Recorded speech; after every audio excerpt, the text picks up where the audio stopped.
WBSI exam ছিল আজ। তো এরপর আমি আর কোনো দিন এক্সাম দেবো না। কেন দেবো না? চাকরিটা কি তাহলে পেয়ে গেলাম? তো চলো ভিডিওটা দেখতে থাকো। এভরিওয়ান, তো আজ হলো WBSI এর এক্সাম। তো দেখো আমি রেডি হয়ে গেছি। আমি ভিডিওটা এই কারণে করছি, ভিডিওটা করার একদম মুড নেই, এই কারণে করছি। প্রথম আমি যে ভিডিওটা করেছিলাম, পরীক্ষা দিতে গেছিলাম দুর্গাপুর সনকাতে। তো ফার্স্ট আমার ওই ভিডিওটা ভাইরাল হয়ে গিয়েছিল, তো সেই কারণে এই ভিডিওটা করার উৎসাহ পেলাম। তো তোমরা দেখতে থাকো। তো এই যে দেখো আমি ব্যাগ নিয়ে রেডি হয়ে গেছি, চলো লেটস গো। যারা দুর্গাপুর বা বিষ্ণুপুর থেকে বাঁকুড়া ইউনিভার্সিটিতে এক্সাম দিতে আসছো তাদের সুবিধা হবে। পরবর্তীকালে কোনো সেন্টার পড়লে তারা কিভাবে আসবে সেটাই জেনে নাও এই ভিডিওর মাধ্যমে। যারা বিষ্ণুপুর থেকে আসবে তারা প্রথমে এখানে নেমে যাবে। এই যে দেখো, এটা বাঁ দিকে চলে যাচ্ছে লোখাদড়া, আর এই যে দেখো এখানে হচ্ছে আমাদের বড় ব্রিজটা, ঠিক আছে? ওই ব্রিজটার কাছেই দাঁড়াতে হবে, তবেই দেখবে বাসগুলো এসে দাঁড়াবে। এখান থেকে সোজা একদম চলে যেতে হবে দুর্গাপুর লাইনের যে বাসগুলো যায় সেই লাইন। আলটিমেট যেতে হবে গ্রিন গার্ডেনের রাস্তাটা হয়ে সোজা যেতে হবে। সোজা যেয়ে হেবির মোড়ে পড়বে। হেবির মোড় থেকে বাঁ দিকে একটা চলে যাচ্ছে রাস্তা, আর ডান দিকে গেলে হচ্ছে দুর্গাপুর, আর বাঁ দিকে যেতে হবে, তাহলেই বাঁকুড়া ইউনিভার্সিটি পেয়ে যাবে।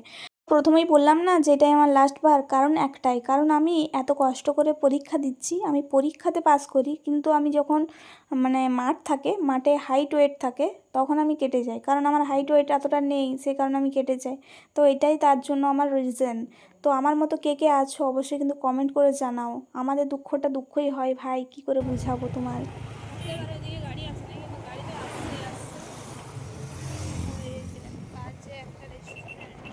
তো তারপরে দেখো 5 মিনিটের মধ্যেই পৌঁছে গেছিলাম একদম বাঁকুড়া ইউনিভার্সিটি। তো খুবই দূর নয়, তোমরা আশা করি বুঝতে পারলে কোন জায়গাটা।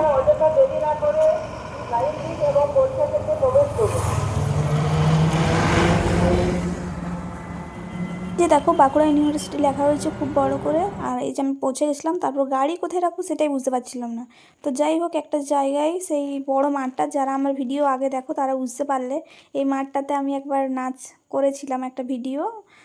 তো বিহুরে লগন 2.0। তো সেই মাঠটার এখানে একটা দেওয়াল ছিল, ওখানটা দেখলাম বেশ ছায়া ছায়া ছিল, ওখানেই গাড়িটা রাখলাম। দেখো আমি সব কিছু আইডেন্টি কার্ড আর অ্যাডমিট নিয়ে চলে এসেছিলাম। এই যে সামনে দেখো গেটটা, এখানে পুলিশ ছিল।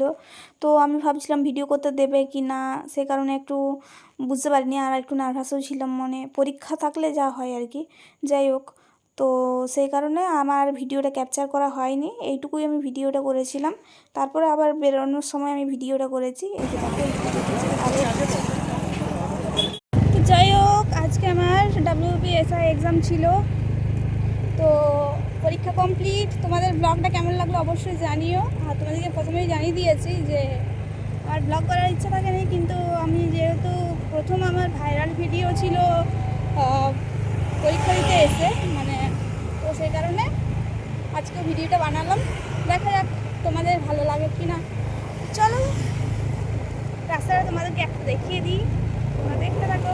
তোমাদের কেমন লাগছে অবশ্যই কিন্তু জানি না, জানি না কতটা শোনা যাচ্ছে। চলো।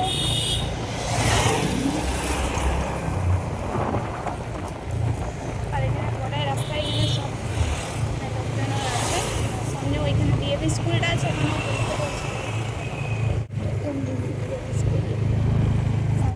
তো কোশ্চেন কি বলবো, ইজি টু মডারেট যেমন কোশ্চেন হয় সেরকমই এই কোশ্চেন এসেছিলো। এরপর কাটআপের উপরে নির্ভর করছে। যাই হোক, আমার ব্যাপার হচ্ছে একটাই, আমি এখানেও পাস করলে মাঠে কেটে যায়। তো আগের বার আমি সালুয়াতে গিয়েছিলাম, মানে রাত ভোর দাঁড়িয়ে লাইন দিয়ে। আর সবথেকে বড় হচ্ছে এই যে এখানে আজকে পরীক্ষা দিতে গিয়ে 2 ঘন্টা রোদে দাঁড়িয়ে এক্সাম দিলাম। যদি না আমি ওই জায়গাগুলো পার না করতে পারি তাহলে এরকম দিয়ে কী লাভ। তো এটাই আমার লাস্ট বার। আমি যদি হাইট ওয়েটে কেটে যাই, আমি আর কোনো দিন ফোর্স লাইনে আর যাবো না, অন্য এক্সাম দেবো। তো যাই হোক, আমার ডিসিশনটা ঠিক না ভুল অবশ্যই তোমরা জানাও। আর তোমাদের কার কার এমন হয় সেটাও জানাও। আর তোমাদের ভিডিওটা কেমন লাগলো, ভালো লাগলে লাইক কমেন্ট শেয়ারটা।